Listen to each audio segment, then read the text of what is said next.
13 juillet 2020. Il y a Kambi, militaire, il y a coalition politique la Moka, Bengaki, peuple congolais, militaire la Bango, Tambola, Lelo, Mokolo, Liboso, Topé, lundi, sur l'ensemble du territoire national, à Bolanda Kiango, tout à l'heure, on a chef d'Abisso, à la Canal Congo Télévision, déjà, premières images. Il y a marche. À la Kinshasa, te rappeler que moi, Jean-Pierre Bemba Gombo, président national de la Libération du Congo, on a Moko, il y a militaire, il y a la Moka, Azalaki Bongo, en tête. Il y a marche, Banda, Lorenda, qu'on a comme Tchangou, à conduire marche wana, na spéciale émission parce que il y a des images inédites autant sur mon qui n'a pas réseaux sociaux, mais à en live, na spéciale la Moka ou na Zubongo, les Bakoupé et Sengo. Il y a comme Bongo, Mibale, il y a cadre, il y a moi Libération du Congo, au Boyi Bango Mingi, na Tendoike, na Bango, Bakopé ça, bon, bah sur terrain, hein, au type la marche. Mais il va passer bon pression à Bango à chaud. Est-ce que mobilisation et salami locaux à Bongo lingaki est-ce que population répondre à l'appel et à la Mouka sengaki va tambola pacifiquement d'abord pour la Bongo non na obengi hold up électoral non na entérinement il y a des ressang malonda na tête il y a commission électorale nationale indépendante. Né Angola Bongo peuple à répondre à appel wana moi mboule c'est là qui n'a ton éviter ce mboule on a fait camoni ce pays à solo le kuta ce pays zakaba kisi ya même éviter tu connais le belango ah ouais la spéciale la Mouka ya mokomalelo Deko Jean Désiré Mbonzi député provincial de MLC avec Moko il y a porte-parole il y a MLC Deko Désiré Mbote Mbote mingi Michel Koyapa mbote ndeko baso ya CCTV mbote na bakinois pe bakinois bakongolais pe bakongolais et pas nyonso bozwami boyamba mbote euti et pas na yema somi ekolo kumu ya Congo mwana mboka Jean-Pierre Bemba Gombo prophète politique maître d'école uta kisasa omokolo mali pandasi ya Congo Naoki Naoki chaleur hein, il y a marche hein. Mais moto mojali. Biso te uti na tamboli pas moto mojalaki. Tu connais ma soeur tout à l'heure. Maître Didier Kimbu Mbote la yo. Mbote ndeko Michel Koyapa, Mbote pe la bandeko ba Olanda biso. Ya solo ne olobi toza na chaleur ya marche. Voilà. Bouti ko table la marche. Est-ce que Bemba azaba pisoko? A uti marche a solo na bandeko talandi landi te. Siko boye to ebisi yo kende ko pema biso do tikala. Donc akobe ndako la sécurité. Siko to ebisi akenda kwa comme pa ina ya vandi. Boni marche ngozandi kindeki nini. To moi la tongo a Moula et Betty. Toi le 13 juillet 2020 nangonga ya bega ngo ya Gala Moula Betty akate Moula Betty saison sèche. Yakini Elanga akisasa. Mokolo Jean-Pierre Bemba Gombo somi ekolo autaki libanda simambula zomi quinoise et quinois tobosani yango te toyebi yango malamu arc-en-ciel a Congo mwela abimaki likolo na kisasa Congo mobimba tomonaki nzambe andimi bakoko bandimi peuple congolais ayebi yango pe andima ye lelo elanga température 27-24 degrés. Tout sutuka. Mbula. Bakoko. Signe à bénédiction. Bénédiction. Zambe alobi iyo yalikambo. Donc likolo endimam mabele. Est-ce que voilà bakis na été? Oh, Michel Koyapa. Oh, mbula betaka pela kisangani hein? Tala kisangani. Mais comment? Nzambe soki ezali na yo moto. Makambo na yo ya ko se manifester oyebi muko mususu na kisasa wa bato komona nzambe na miso po mabe maleki mitema mabanga po na bemba nzambe la kisaka chaque fois ateyaka ba politicien mitema be bazaka contre bemba wana balukela ke makanisi mabe na mitu na bango nzambe ala kisaka bango chaque fois mosusu akokauka ka un jour pour la bête oui ce qui mboula ebeti ezalaka phénomène oui eza signe moko très particulier oui. Donc il faut tokebaka na makambo susu bato balamuka na tongo boy oh likolo muindo température 22 23 24 pe mbala moko mbula kekekekeke pe bato balobi mbula oyo eza nde lipamboli nzambe andimi il faut tobima. Mais ndeko Jean Michel Koyapa ndeko aza koloba lipamboli na kati na Biblia ibana Israël bavandi mibu ebele mbula ebetaka te ezalaka na prophète Élide. Oui. Abeli pe mbula ebeti na ba période ya sécheresse nzambe akitisa mbula na tango ya sécheresse tolobaki mokolo wana te lelo ezali mokolo ya indépendance ya kusukola bosoto nyonso evanda na mitu na biso ba congolais bizaleli pe makanisi mabe lokola lelo na tongo naza kolanda télévision mwana mobali moko azaka na bino journaliste akoma soki na PPRD soki ndenge nini un certain Louis d'Or Balekelai azeko finga cardinal ambongo bon na lolendo nyonso tala mboka ndenge za kokufa likolo ya bato lolenge boyi est-ce que ndeko maître Didier Kimbumbu on peut dire que marche aux acquis réussite mobilisation et zalaki au rendez-vous marche et ça au-delà même il y a mobilisation webi mboko yo eza mboka oyo nzambe voilà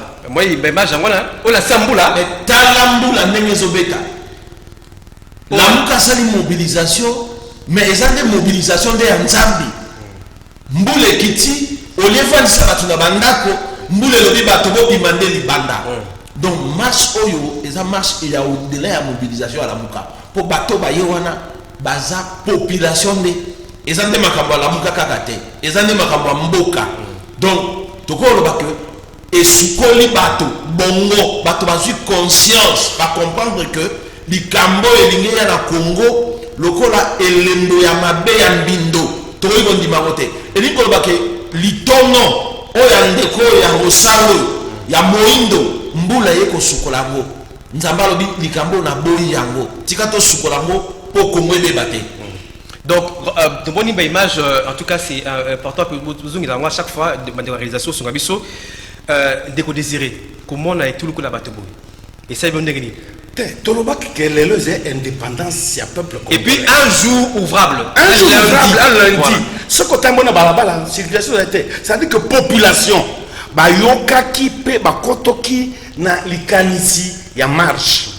Population ayokaki lolaka ya Jean-Pierre Bemba ninga belelaki bana Congo bayoki bandimi pe bamikotisi na kati na likanisio yo wana yango na babimite bafai na bandako balanda une première fois que bakinois basika mo bakene koteka bavandi batambo la marche. Mais je te dis Michel Ngana zalaki debout depuis 4h30 du matin nazaya kotuna tuna bipa ebiso ba esika ba site na biso ya déploiement ezalaki naza kotuna tuna kokenda même kosala mouvement mais ngana zokama na combien de retard 4h30 ngana zokoma retard non mais bato balamuka ki heure nini basaki ba veiller hein basaki ba veiller bato basali ba veiller mobilisation oyo esalemi tokopesa nano tokotondo nzambe mozalisi wa likolo na se tokopesa ye lokumu nyonso Nasima, tokoya kokumisa peuple quinois,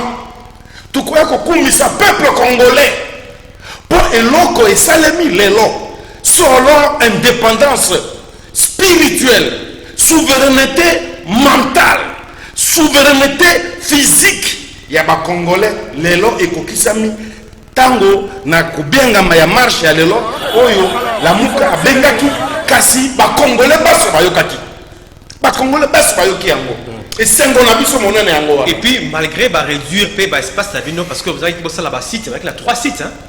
Mais en dernière minute sur la boutou c'est sûr que le seul place il y a rassembleur à échangeur il y a limité alors que prévu à Wati la niveau triomphal bon la réalité que bon ça a démobilisé non parce que Toyoka ki bato yo bazala motema likundu pona Congo bango basala ki mo ba makamu na bango ba éviter que biso la muka toza ya nzambe tango toyoki to changer stratégie pe bana changu balobi non ki sasa mobimba to kitana changu bongo toya yango lo moni que mwana mboka Jean-Pierre Bemba alongwe Gombe ti changu donc ezalaki mayelo nzambe apesaka bato mpona koyeba kodevie bato oyo bazalaki na bastratégie ya mabe.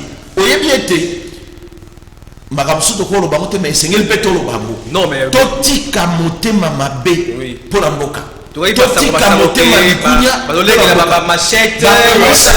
effectivement bato mpo batambola na bamachete bazala bacocktail molotov basala désordre baloba o lamuka nde mutu etindi bato babuka. Est ce que oki lelo babuki magasin bato oki lelo basali mobulu exact parce que ezaki makambo nzambe. Donc on a dévié po toyokaki ke bato ya mitema likunya bato ya mitema likundu babomisaki makambo ya mabe mpona kobebisa journal lelo, mais nzambe na bolingo na ye abandi nanu kobetisa mbula mpona kolakisa ke iyo likambo na ndimi yango mpo ezali pamboli.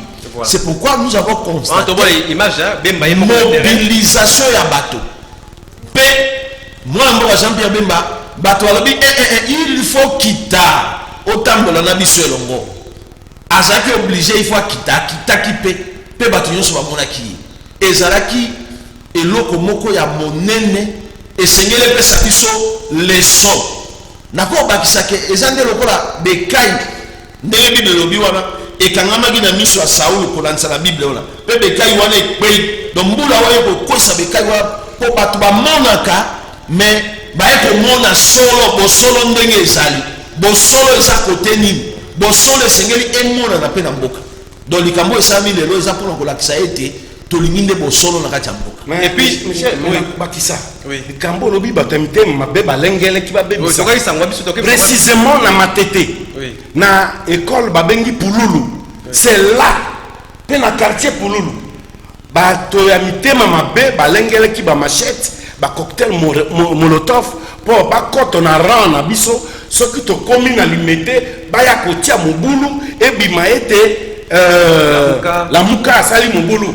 Mais tokoyebisa bango tosi toyebaki tomonaki bango mpe totikaki bango baya kasi molimo mosantu loko akebisaki bango batiki bameki te mpo tozalaki nzinga na bango.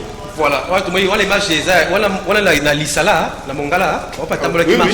Voilà l'image ya lisala voilà. Lisala basali marche Gemena Badolite Beni Lumbashi mais ndeko maître Didier na moni na image a Bemba na terrain ye mon côté bandeko ne abasi na moni Caroline wana na moni Françoise wana na moni bala ye bazali wana na bandeko te mbali.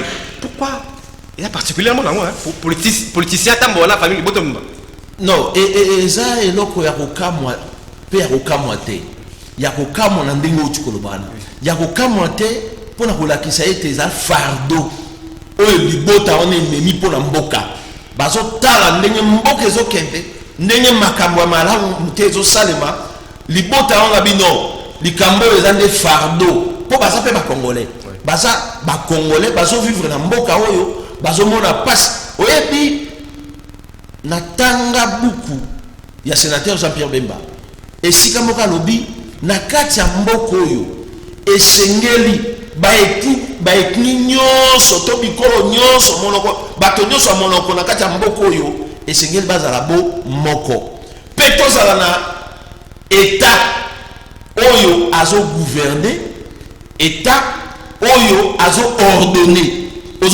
Donc ezolakisa déjà la grande vision oyo ndeko Jean-Pierre Bemba azala mpona mboka. Donc c'est un fardeau que cette famille a porté yango no moni balakisi ndakisa eza exemple monene mpona bato nyonso balingi basa politique mpo balobaka o bapoliticien batambolaka bango moko batikaka mabota na bango na kati ya bandako bongo bazobenga bana bato baya kokufa bato batambolaka te mpo bakufa bato batambolaka te mpo babeta masasi bato batambolaka mpona kosala revendication mpona kosala protestation. Yango Bemba alakisi peuple congolais exemple na yenga moko te na ye mpe na bandeko na ngai na ye mpe na bana na ngai mpona kolakisa ke makambo oyo bato badistilaka wana eza lokuta. Donc c'est un exemple très remarquable, un exemple, je crois que c'est une première oyo esengeli bapoliticien nyonso oyo baza na esprit ya responsabilité oyo baza na posa ko défendre mboko oyo balingi mboko esengeli balanda ndakiso eza malamu pour ne plus prêter raison na adversaire pour la koloba oh non bokona na bandako bango babimaka bazobimisa bana na bato Jean-Pierre Bemba le seul qui l'a démontré et c'est un exemple historique dans le monde politique. Très bien. Honorable Désiré Mozia Mozi, Tomoni bateau est pelé et tout le coup na bateau, mobilisation en tout cas au rendez-vous pour la route qui s'est coûté la mouka qui ça. Congo. Bon, Congo. Par résultat élection 2018 démontrant que la mouka ils ont dominé la Kinshasa. Message d'Indi les lots pour faire passer à travers grande mobilisation les lots en tête Bemba Gombo. Et là quand les bosso ils allaient couiller bisa opinion la mauvaise opinion où ils allaient en Congo et pouvoir ils allaient communication osmose c'est-à-dire yona peuple bozala na boyokani na makanisi na maloba pe na bisika bokutanaka tango yo leader politique yona peuple bokuka kokutana te tika okubomisa bato okunyokola bato o ezali preuve moko éloquente kolakisa te makanisi ya lamuka eze makanisi oyo peuple congolais alata yango ensemble groupe nyonso eza na kati ya Nouvel Élan SID MLC nyonso wana yango bate peuple congolais alata makanisi na bango azana eza kati na bango kati na makanisi wana yango ezali kolakisa un exemple concret une mobilisation tous azimuts pe longonya lisusu na bandeko na biso ya IDPS ebele bazalaki na biso ndenge tozalaka na bango mpe mokolo wana vraiment longonya na makamatali ekolo mais complicité aussi wapi mais complicité aussi mokolo ya IDPS na balamuka te eza complicité te politique ya mboka esengeli ekomaka na bamakambo essentiel ezali na baquestion oyo ezali esengaka conscience citoyenne omoni tala likambo oyo tozwa koloba na FCC conscience citoyenne baza na yango te likambo ya mboka oyo ekuvandisa mboka ekotia mboka na molongo bango bayaka nde na mayele mabe omoni likambo oyo boye ya kozala na élection ya malonga élection ezala dirige na bato oyo bazali na moralité moko saine bato oyo peuple andimi bakamba élection na biso seni moralité na makambo etali justice mibeko oyo bakovote na parlement lokolo bato bayaki na yango awa basakatana banani bayaki na yango awa mibeko ya kotia mopulu na magistrature ezali mabe biso omoni baye baza na bolingo ya mboka etombwa na liboso oyo wana esengi coalition te esengi complicité te ekotelemisa bato oyo balingi mboka na bango. C'est ça la différence. Et c'est le but qui est beaucoup tani na IDPS pour c'est le schéma à Genève. Bongo soki tokozongisa yango tokobanga nani ngana mitumaka bango soki basali likambo yango nde malamu awa bango bakene kokuta na IDPS basala FCC cash et soit bisote tout le monde kaka circonstance politique même bango et même bango mais soki biso to lobi tozonga na IDPS mota kopekisa biso azaite peut tokosala yango officiellement.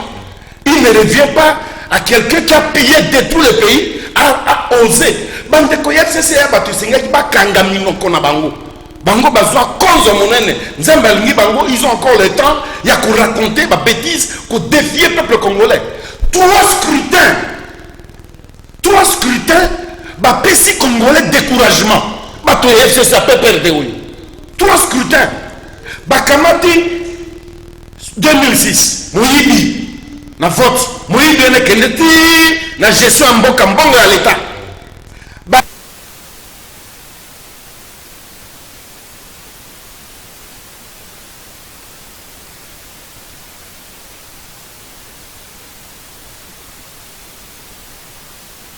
mais basa kana batute mboko za bango moko te ce pays ne leur appartient pas pe ba ka sonité baza ko kena ba télévision pe ba funga mbanga na bango on continue comme ça à bateau.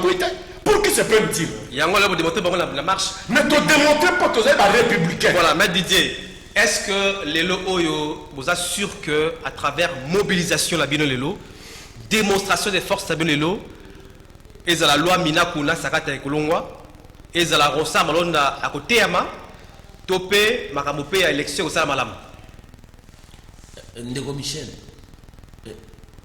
Bakambo isami lelo. Ezola qui sait que peuple congolais a boyi makambo ya mabe. A boyi makambo yo ezobe mamboka nakati na bokoso. Je crois tango ba leader ya la muka basangana kana le 28 septembre 2018 avant l'élection. Balobaka makambo ya mboka, unité ya mboka. Na beni mobulu ezala lisusu te. Ba neutraliser ba force négative au bazo boma ba congolais. Batalaki ke mboka eumeli mingi nakati na bokoso bato misala ezate développement ya mboka ezate misolo ya leta ezolia mana bato songolo pakala olie mboko ezokota nakati na mboka o babengi yango ressources ya mboko yo esengeli pe bénéficier na ba congolais. Okoki ko imaginer que na ba mboka na ba intérieur bana bazotanga kelasi na C pe na intérieur wana bazobimisa ba grume baso kata banzete pe na kati intérieur wana bakelasi ezali ya bamakasa ya mbila bamakasa ya makemba Ba ezate un tableau noir ezalité qui peut accepter des choses pareilles. Donc ezali démonstration de force té mais ezali des peuples congolais azola kisa parce que c'est lui le souverain primaire alobi ke makambo oyo ya malonda na boyi yango makambo ya loi sakata na minaku na boyi yango c'est au-delà ya makambo bazolinga ba imposer biso nde peuple a boyi et c'est un signe très fort ceux qui bango balingi basala passage en force bako subir ba conséquences parce que likambo peuple a boyi ezaka malamu te et sengeli to tika kozala o babenga yango matoyi mandongi eza malamu te matoyi mambongi ebomaka meme moto azaka matoyi mambongi ebomisaka mboka te matoyi mambongi etiaka potopoto pe désordre na kati ya mboka mwana mboka ronsard oyo azolanda biso tala bato babandaki kotambola le 9 bato batamboli mpo na yo baboyi lelo le 13 bato batamboli mpo na yo baboyi CLCP a programmé marche. Est-ce que il y a zappé moko 70 millions, plus de 70 millions il y a pas congolais. Bakoufa pona moto moko, je crois non.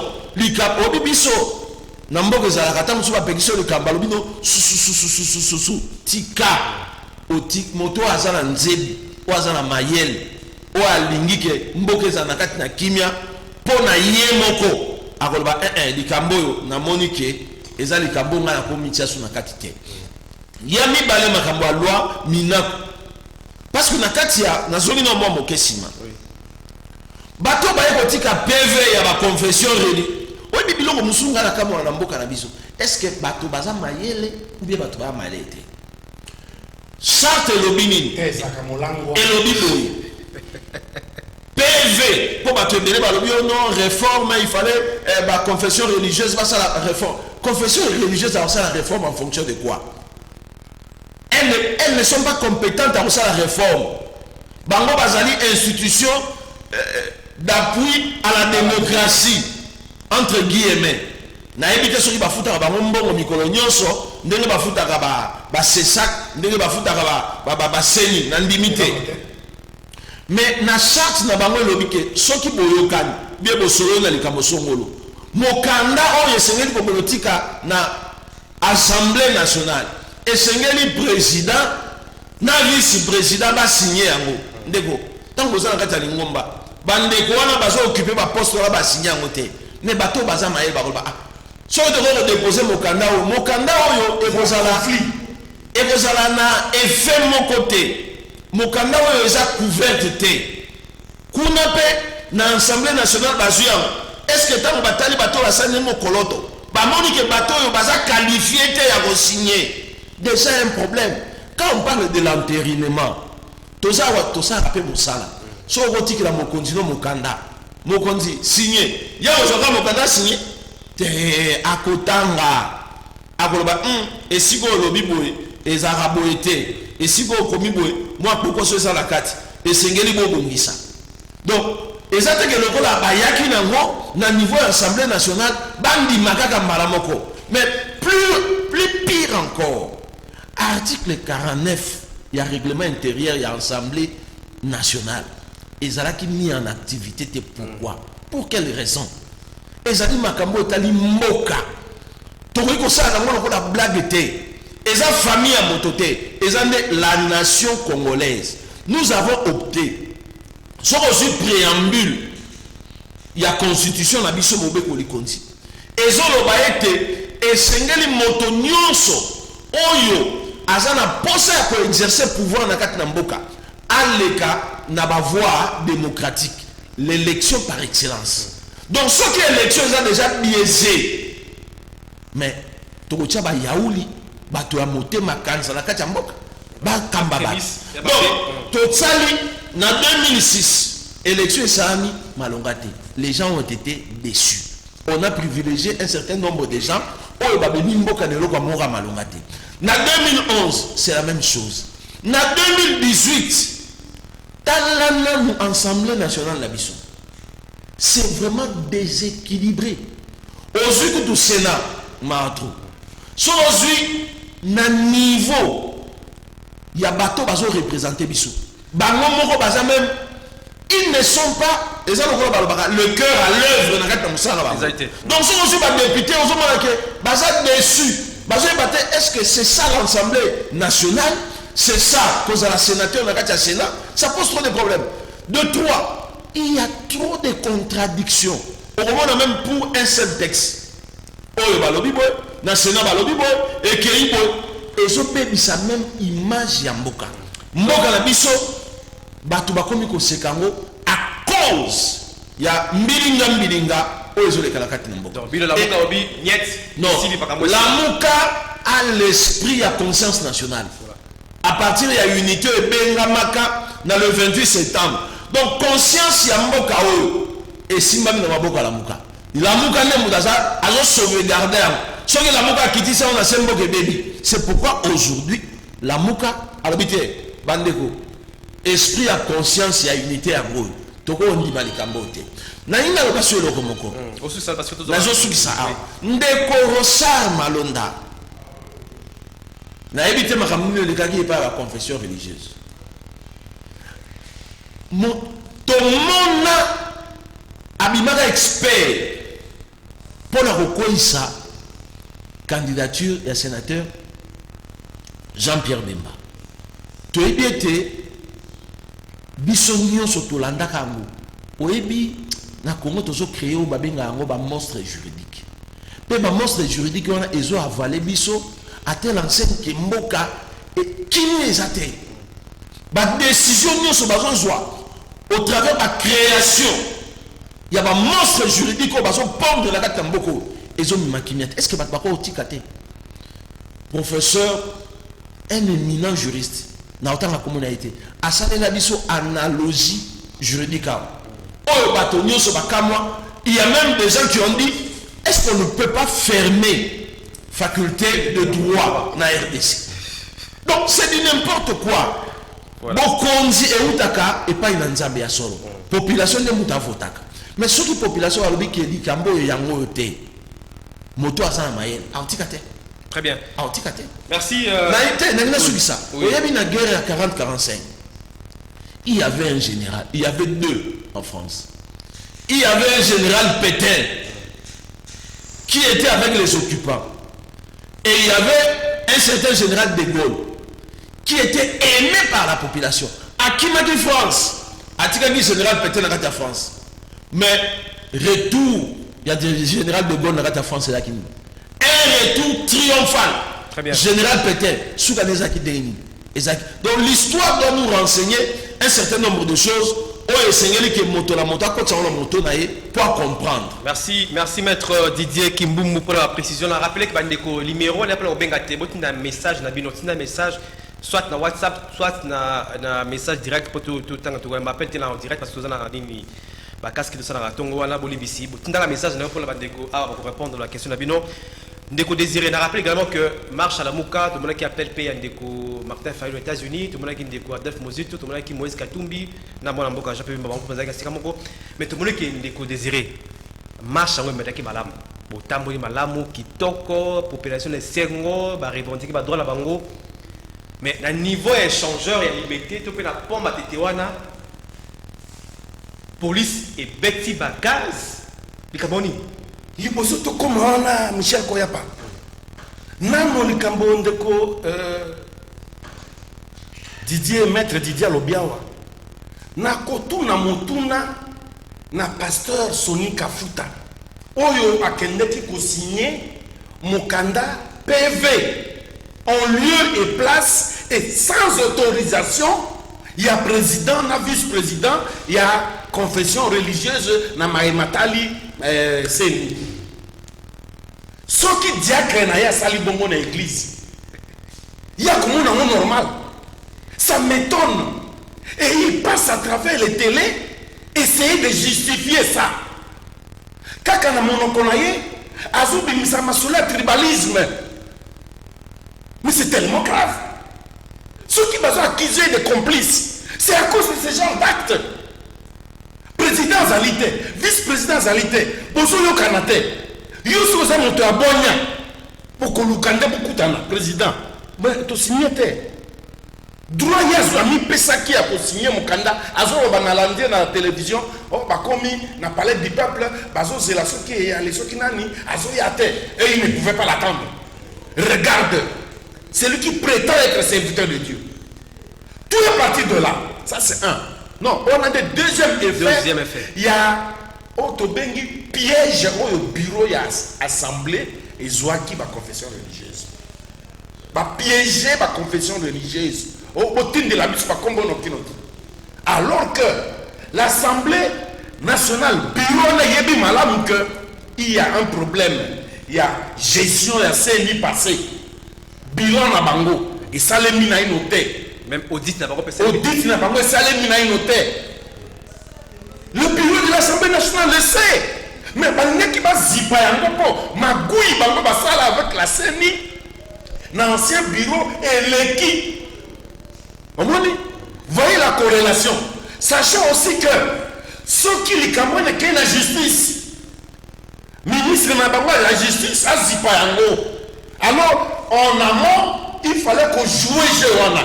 C'est ça la responsabilité à bureau et assemblée. Et nous savons que c'est l'FCC. Et ceux qui ont en tête, qu'on réceptionnait un document. Il y a répression. Oui,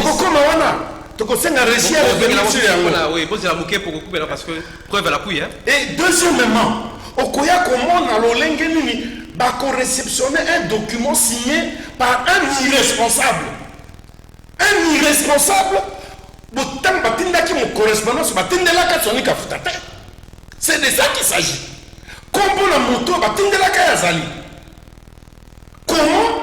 vous recevez un courrier de grande importance signé par quelqu'un d'autre? Pourquoi? Non. C'est ça la complicité. On est salami entre les signataires, il y a Mukandawana. Il faut déposer un pas, il y a bureau et assemblée, n'a bureau et assemblée. Il y a eu une complicité. Enfin, je ne croyais pas que l'Assemblée nationale, à Koko Yamba un dossier, il y a un ministère Songolo, signé par un directeur, je ne sais, il y a un ministère. Je ne pense pas. Ou par le secrétaire général. Les bureaux vont se poser la question, mais une question aussi sensible. Pourquoi ministre Azawapi, vice-ministre Azawapi, que ce soit signé par le secrétaire général. Je crois. Et c'est l'administration. Non, le bureau de l'Assemblée nationale, que Basaliba en mission volontaire, il y a une exigence administrative dans les Cambo. Et c'est là le conflit. Très bien. Toujours dans la marche, il y a répression. Oui. Les Cambo, il y a une marche. Michel Koyapa, Nami Tuna Kasoki Natalaka, comportement ya policier na biso awa na RDC na Kisasa en particulier. Comportement ya policier. Franchement, na mitunaka bango bavandaka na mokili wapi to mpe bapolisi batendelaka biso na bacirconstance ya boye bazalaka bacongolais te. Soki baza bacongolais, regardez vous-même na échangeur ya limité oyo elekani quoi bitumba lokola beni na toni bango na bime bokenge tala wana azotala biso ka bandeke abeta bango masasi tala. Ce n'est pas possible. Ce n'est pas arme et sombami na mbongo na biso ya pako na biso teni wana pako na biso ba civil. Mais regardez ce qu'ils font de nous na tongo lokola nazalaki na coordination kotala tala ba point foko na biso na komi na ngiringiri. Honorable Edi Yeli azalaki tout feu tout flamme avec une population immense. Bazako sala marche d'éveil avant bakita to kita na lieu de rencontre na triomphal na échangeur. Groupe ya ba policier ba yena mituka na niveau wenze ba kakoko mashaba po okota okomba na Gambela. Michel Koyapa nano ngai na mona aptitude ya ba policier na biso ezaka na beni boy mbele to koma libre kala ba beti ba gaz et puis ba réel et crépité à peu près 100 ba na minei ya basi ba utaki na bango makambo misusu papa ezu bango ndiri na zo ba abwe. Donc des blessés, hein? Bah blessé sérieusement, bateau bakwe, pe bakei objectif à policier wana, ba kende kokanga et dit Yeli honorable député. Je me pose la question, quelle est l'instruction et pésamment à la policier qui c'est ça? Il ne respecte pas l'autorité civile. Mais bien avant aussi, Daniel Mbao. Mais oui, ils ont arrêté l'honorable Daniel Mbao. Nous devons cette affaire à l'Assemblée nationale. Ceux qui vont députer à FCC, nos députés de l'opposition doivent le faire. Convoquer le ministre de l'Intérieur qui nous dise avec commandant la police à Yawana, Kotunaye. Il ne respecte pas les autorités civiles. Singulièrement les députés et les sénateurs. C'est tellement grave. Bazako s'est jeté sur l'honorable Edi Yeni Ngiringiri.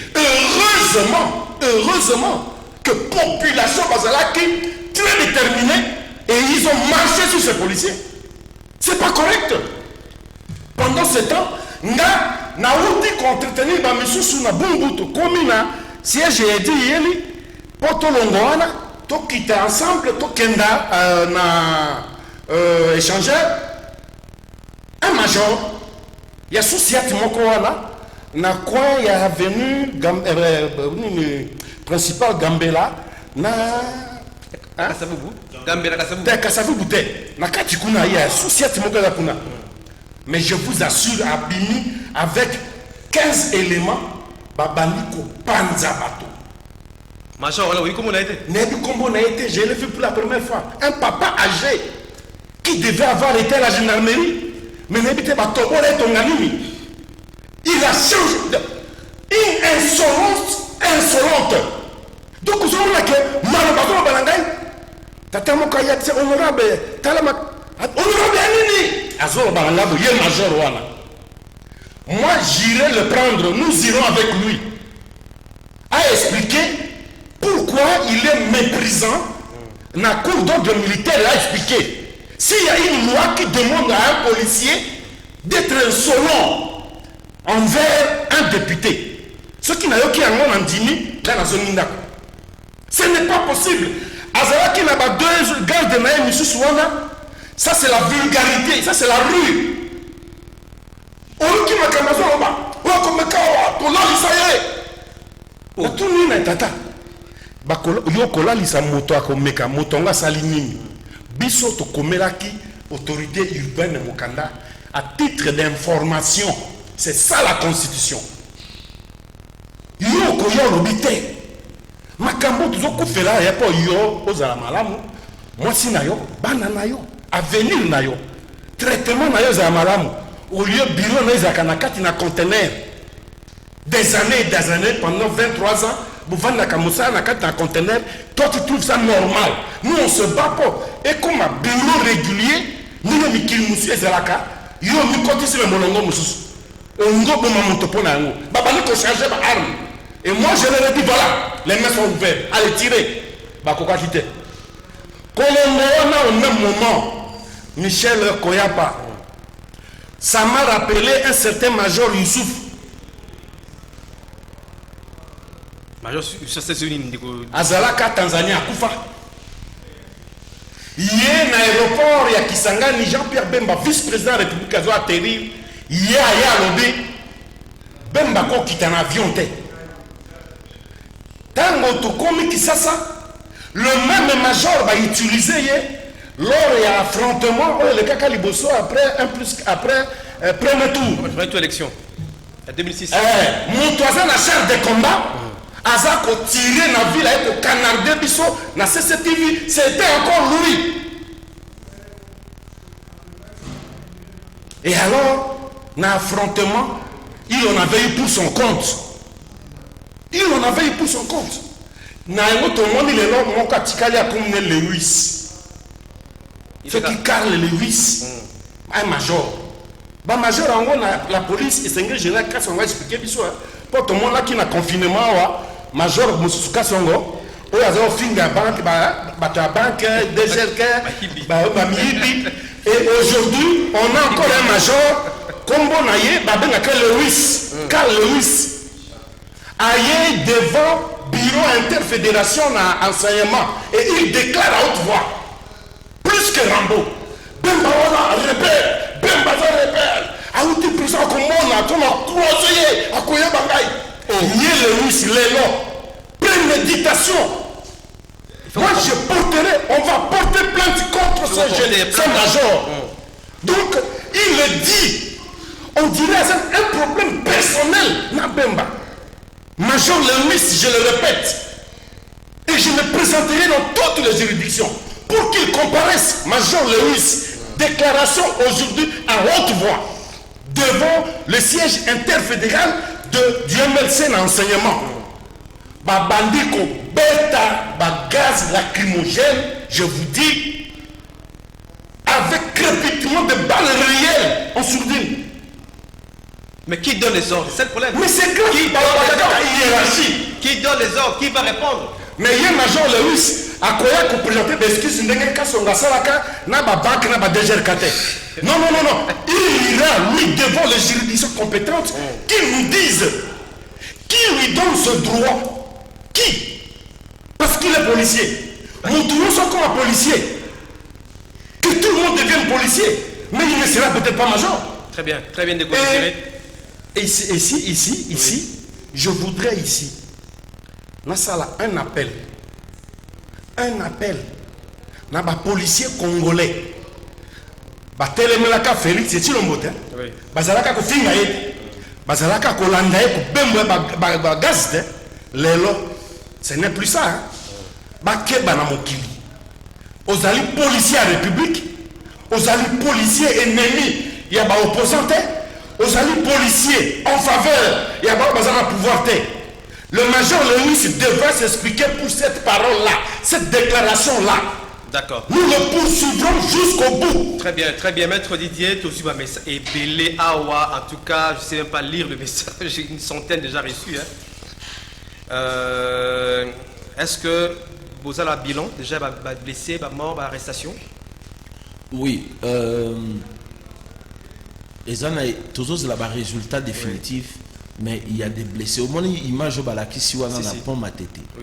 il y a eu une répression sanglante. Je crains qu'il y ait des morts. Parce que moi, je suis quand même un pont. Bazali Kolo. Tu évites donc nous sommes en train d'attendre les résultats. Équipe Nabiso, il y a investigation, il y a département, parce que Nazali, secrétaire exécutif national adjoint, en charge à question juridique et droits humains. Donc, La question ton abisso, bazo, parce que beaucoup de gens se plaignent ici, hein, parce que je crois on va donner ça à l'autorité à partie et je crois qu'il y aura une action et vous allez mener. Vous allez faire les bossas, bilan, hein. Oui, on va faire communiquer peut-être après la communiquer et on va faire un communiqué par rapport à ça. Mais il y a un autre major père qui a fait la même chose. Quand il y a à peu près 15 personnes le matin, vers 8 heures. C'est tellement grave ça. Bonjour, je suis. Oui, voilà. Question de bonjour, je suis ravi d'entendre l'excellent juriste qui est au plateau. Courage à lui. Et si tous les juristes pouvaient voir les choses comme lui, ce pays ira de l'avant. Sinon, nous avons peur d'envoyer nos enfants à l'UNIKIN. Courage, et voilà, ça c'est Valentin. Voilà. Ça c'est aussi important par rapport à Babi Bandeko. Finalement, non, la Mouka, Bo Sangaka, la UDPS, Bo Begana Kabila Malamoko. Bon, Nenge, honorable Aouti Koloba, Bissot Ozagina UDPS le 28 septembre, ça a été une union extraordinaire. Oui. C'était la volonté de la population exprimée au travers d'un leader politique. Donc, les loyaux, Bango, UDPS, Batelemeli Makambo ya Ronsar Malonda. La Mouka, Batelemeli. Donc, nous avons déjà une convergence de vues parce que, souci et zani, l'état de droit n'est pas seulement qu'à la justice. L'état de droit aussi, c'est dans le processus électoral. Dans la pratique, il y a une élection. Élection crédible, démocratique, transparente, libre. Bato Bakoponama, basa effectivement expression, il y a population. Donc vous comprenez. Et UDPS, Ezali, l'un des points majeurs, à Bandako Lobango Bandakala. Donc, Likamboya, Ndeko Michel Koyap. Au moins, Likamboza pour solo, beaucoup de pakolango couleur ya moindote, et ko simbate. Pour Bosolo, ils ont comme Selulu, beaucoup de kangangote. C'est comme ça qu'il va voir que l'Okuta est Matarana ascenseur, vérité est Matarana escalier. Donc, les loyaux, Ezala, Bandegwa UDPS, Ezala, Bisso, Bato Alamuka, Ezala, peuple congolais, Baboyi, Rossar, Malonda. Pourquoi? Parce que, on a que l'élection en 2023, c'est la vie de tout un peuple, c'est la vie de toute une nation. Ndeko Michel, est-ce que vous pouvez comprendre que dans ces pays, nous avons la plus grande réserve à cobalt. Et vous regardez, le pays est dans une pauvreté exécrable.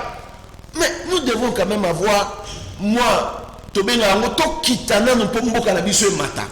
ne voulons plus avoir des hommes forts dans ces pays. Mais nous voulons avoir des hommes aux populations à pèser par le pouvoir. Aux populations à sali, aux honorable à l'obiawa.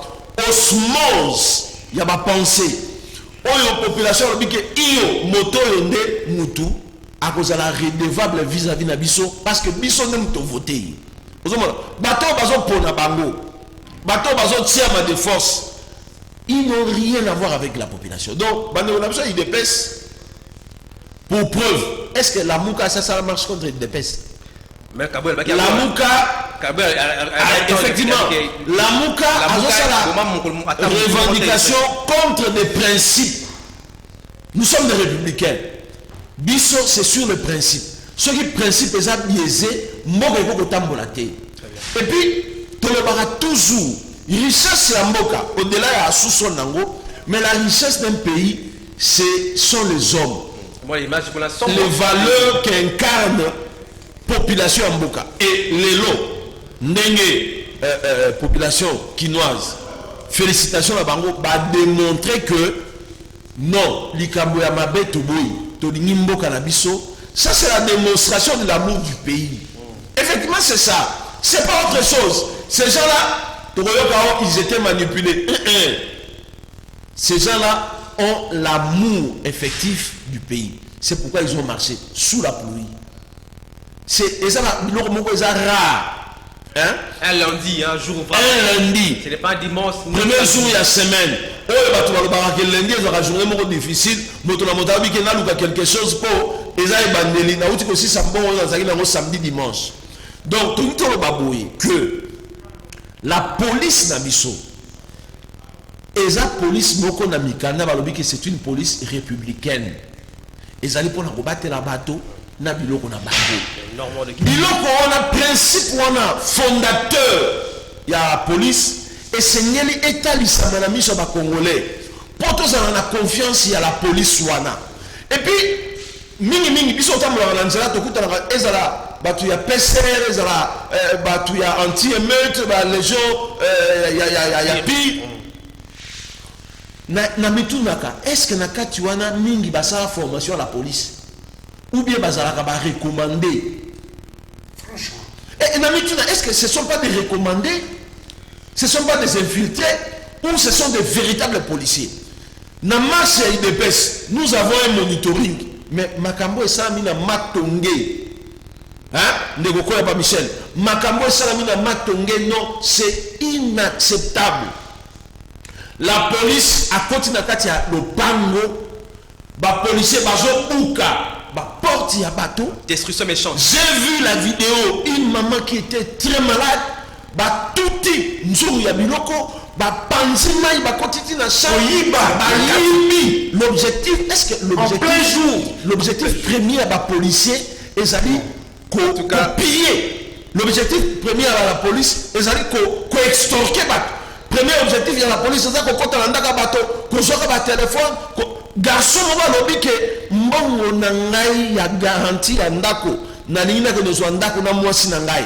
Je crois une histoire à 800 et quelques dollars. Mais c'est pas possible. Donc, voilà l'image. Je crois que Ndeko Didier, Maître Didier, Bolivie se trouve dans cette émission. Nous avons pas tant de minutes parce qu'il y a un peu 45 minutes. Ndeko, tous messages. En tout cas, une centaine de messages, je ne sais même pas lire. Mais en tout cas, la plupart, la tangi rapidement. La scène liée nango, c'est que vraiment, il faut continuer pour que Mboka ait la libérer. Alors, par exemple, je suis parmi les blessés du pont Matete. La 5 bataillon soit au bazar la il y a blessé.